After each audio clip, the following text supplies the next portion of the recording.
నమస్తే, welcome to Andhraprabha TV. నేను సౌజన్య. మహాకుంభమేళా జరుగుతున్న సంగతి అందరికీ తెలిసిందే. సో ఈ కుంభమేళాన్ని దీనికి ఒక రాజకీయ రంగును పూస్తూ ఉన్నారు. పొలిటికల్ వార్ కూడా జరుగుతుంది దీనికి సంబంధించి. మరి అంశానికి సంబంధించి ఎన్నో విషయాలను మనకు తెలియజేయడానికి, వారి విశ్లేషణని, వారి వివరణని మనకు అందించడానికి ఈరోజు మనతో పాటు ఉన్నారు senior journalist, Andhraprabha editor YSR Sharma గారు ఉన్నారు. వారితో మాట్లాడదాం. నమస్తే అండి. నమస్తే అండి. కుంభమేళా ఇప్పటి వరకు ఆల్మోస్ట్ 50 కోట్ల మంది భక్తులు వచ్చి స్నానం ఆచరించారని చెప్పని పబ్లిక్ గానే అక్కడ ఉన్నటువంటి గవర్నమెంట్ ఇవ్వడం, బయటికి రిపోర్ట్ ఇవ్వడం జరిగింది. సో దీనికి ఒక రాజకీయ రంగును పులుముతున్నారు అనేటువంటి మాట కూడా వినిపిస్తుంది. రాజకీయ రంగు కూడా పూసారని కూడా అంటున్నారు. అసలు ఈ కుంభమేళాకి అసలు రాజకీయానికి అసలు ఏం సంబంధం? ఎందుకు ఈ కుంభమేళా రాజకీయ రంగు పులుముకుంటుంది? యాక్చువల్లీ కేంద్రంలో ఉన్న ఎన్డీఏ ప్రభుత్వం, ముఖ్యంగా ప్రధాని మోడీ గారి నాయకత్వంలో ఉన్న ఎన్డీఏ ప్రభుత్వము అధికారంలో ఉన్నప్పటి నుంచి కూడా హిందుత్వ వాదాన్ని అది బలంగా తీసుకొస్తున్న విషయం మనందరికీ తెలుసు. సో ఇప్పుడు ఈ కుంభమేళా కూడా హిందూ సంప్రదాయాలు, సనాతన సంప్రదాయాలకు సంబంధించిన ఒక ఆచారంగా వస్తున్న నేపథ్యంలో అటు ఎన్డీఏ ప్రభుత్వం సిఫార్సులతో కానివ్వండి, ఎన్డీఏ ప్రభుత్వ మద్దతుతో కానివ్వండి, యూపీలో ఉన్న యోగి ఆదిత్యనాథ్ ప్రభుత్వం, అది కూడా బీజేపీ ప్రభుత్వమే, చాలా ఘనంగా జరుపుతున్నదని చెప్పుకోవాలి. ఎంత ఘనంగా అంటే అసలు ఆ ఏర్పాట్లు అవి దాదాపు ఇప్పటికే 50-55 కోట్ల మంది. నిన్న పవన్ కళ్యాణ్ గారు కూడా అన్నారు, దేశ జనాభాలో దాదాపు సగం మంది ఇక్కడ పుణ్యస్నానాలు చేశారు, కుంభమేళాకు వచ్చారంటే దీనికి ఉన్న విశిష్టత ఏంటో అర్థమవుతున్నది అని చెప్పి. అంటే దాదాపు దేశవ్యాప్తంగా అసలు దేశం మొత్తాన్ని కూడా తన వైపుకు తిప్పుకుంది ఈ మహాకుంభమేళా. దాదాపు 144 సంవత్సరాల తర్వాత వచ్చేదని చెప్తున్నాయి కుంభమేళాకి. ప్రధానమంత్రి దగ్గర నుంచి, కేంద్ర మంత్రుల దగ్గర నుంచి అందరూ వెళ్ళటము ఇదంతా మనం చూస్తూనే ఉన్నాం రోజు. ఈవెన్ ఈ తెలుగు మన ఏపీ నుంచి కూడా మొన్న లోకేష్ వెళ్ళారు, నిన్న పవన్ కళ్యాణ్ వెళ్ళారు. ఇక నెక్స్ట్ మరి చంద్రబాబు నాయుడు గారు కూడా పోవాలి మరి లెక్క ప్రకారం, ఎందుకంటే ఆయన కూడా కూటమిలో భాగస్వామి పార్టీ కాబట్టి, అందులో మోడీ గారికి మద్దతు ఇస్తున్న పార్టీ నాయకుడు. సో ఆయన కూడా తప్పకుండా మరి డేటు అయితే ఇంకా దాదాపు చివరికి వస్తున్నది, ఎండింగ్ ఫేజ్కి వస్తున్నది. ఈ నేపథ్యంలో చంద్రబాబు నాయుడు గారు వెళ్ళరా ఇంకా ఈ రోజు వరకు కూడా డేట్ ఫిక్స్ కాలేదు, కానీ బహుశా వెళ్ళొచ్చు. ఎందుకంటే ఆయన ఫ్యామిలీ నుంచి వాళ్ళ అబ్బాయి మంత్రి లోకేష్ వెళ్ళొచ్చారు ఫ్యామిలీతో, అట్లాగే డిప్యూటీ సీఎం వెళ్ళొచ్చారు ఫ్యామిలీతో, ఇంకా మంత్రులు కూడా వెళ్ళొస్తున్నారు. ఆ సవిత గారు నిన్న వెళ్ళొచ్చారు.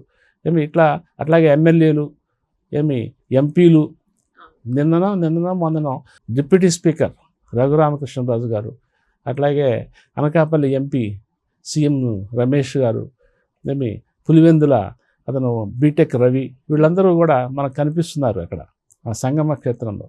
సో ఈ నేపథ్యంలో ఏంటంటే యాక్చువల్లీ ఇది ఒకవైపేమో ఎన్డీఏ, ఇంకోవైపేమో ప్రతిపక్షం.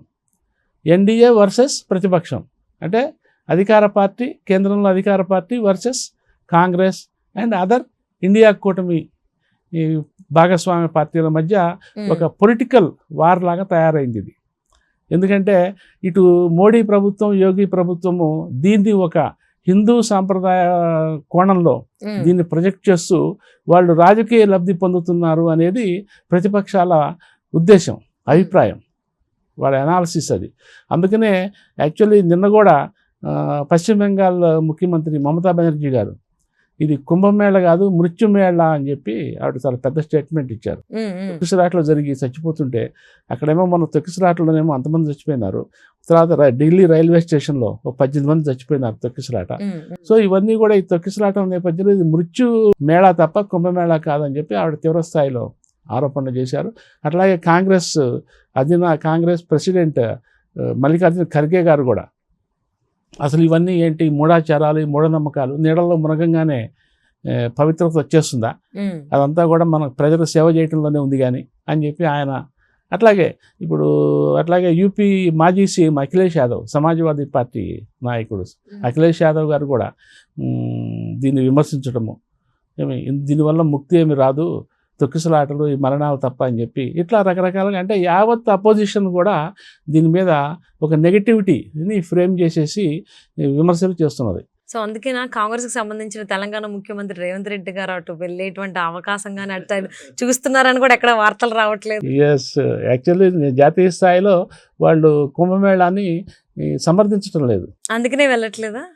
అంటే అంత మాత్రాన రేవంత్ రెడ్డి గారు వెళ్ళకూడదని రూల్ ఏం లేదు. ఎందుకంటే ఇది సహజంగానే వ్యక్తిగత వ్యవహారం, ఇదేదో ప్రభుత్వ పాలసీ కాదు, ఇది వ్యక్తిగత సెంటిమెంట్ వ్యవహారం, ఎమోషన్స్ సెంటిమెంట్స్ సంబంధించిన వ్యవహారం. కాబట్టి ఆ కాంగ్రెస్ అధిష్టానం జాతీయ స్థాయిలో అది ఎటువంటి ఇది తీసుకున్నా రేవంత్ రెడ్డి గారికి ఆయన ఫ్యామిలీకి దీని మీద నమ్మకం ఉంటే ఆయన వెళ్ళొచ్చు నిరభ్యంతరంగా, ఎవరు అభ్యంతరం పెట్టాల్సిన లేదు. వాళ్ళ పార్టీ కూడా అధిష్టానం కూడా పెద్దగా అభ్యంతరం పెట్టకపోవచ్చు.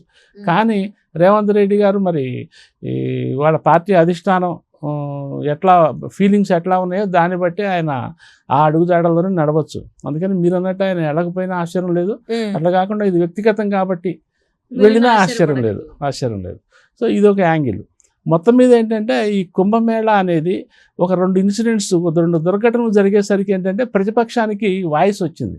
ఆర్థికంగా కూడా చాలా లాభపడింది స్టేట్ గవర్నమెంట్ అనేటువంటి మాట కూడా వస్తోంది కుంభమేళాను ఉద్దేశించి. సహజంగానే యూపీ ప్రభుత్వం చేసిన ఏర్పాట్లు కానివ్వండి, మొత్తం జనాన్ని దేశవ్యాప్తంగా ఆకర్షించింది.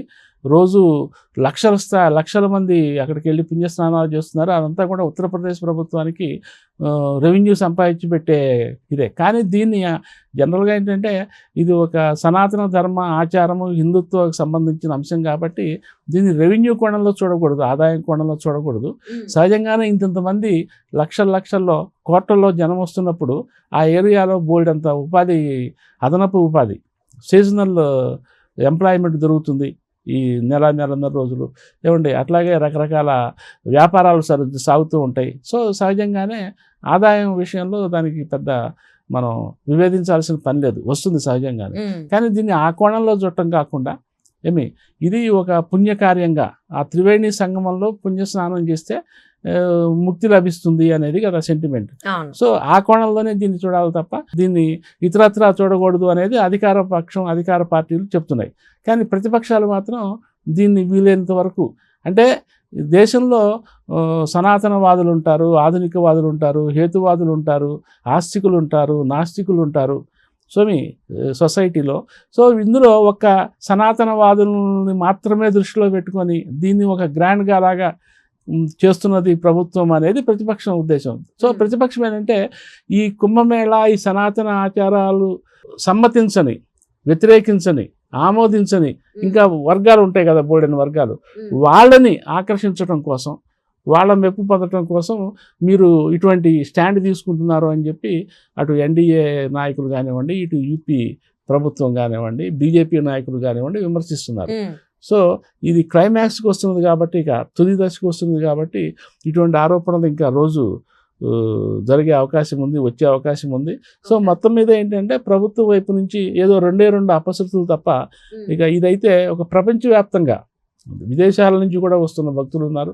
ప్రపంచవ్యాప్తంగా ఇది పెద్ద ఒక ఆమోదం పొందిన ఒక ఈవెంట్ లాగా అయితే నడిచింది ఇది.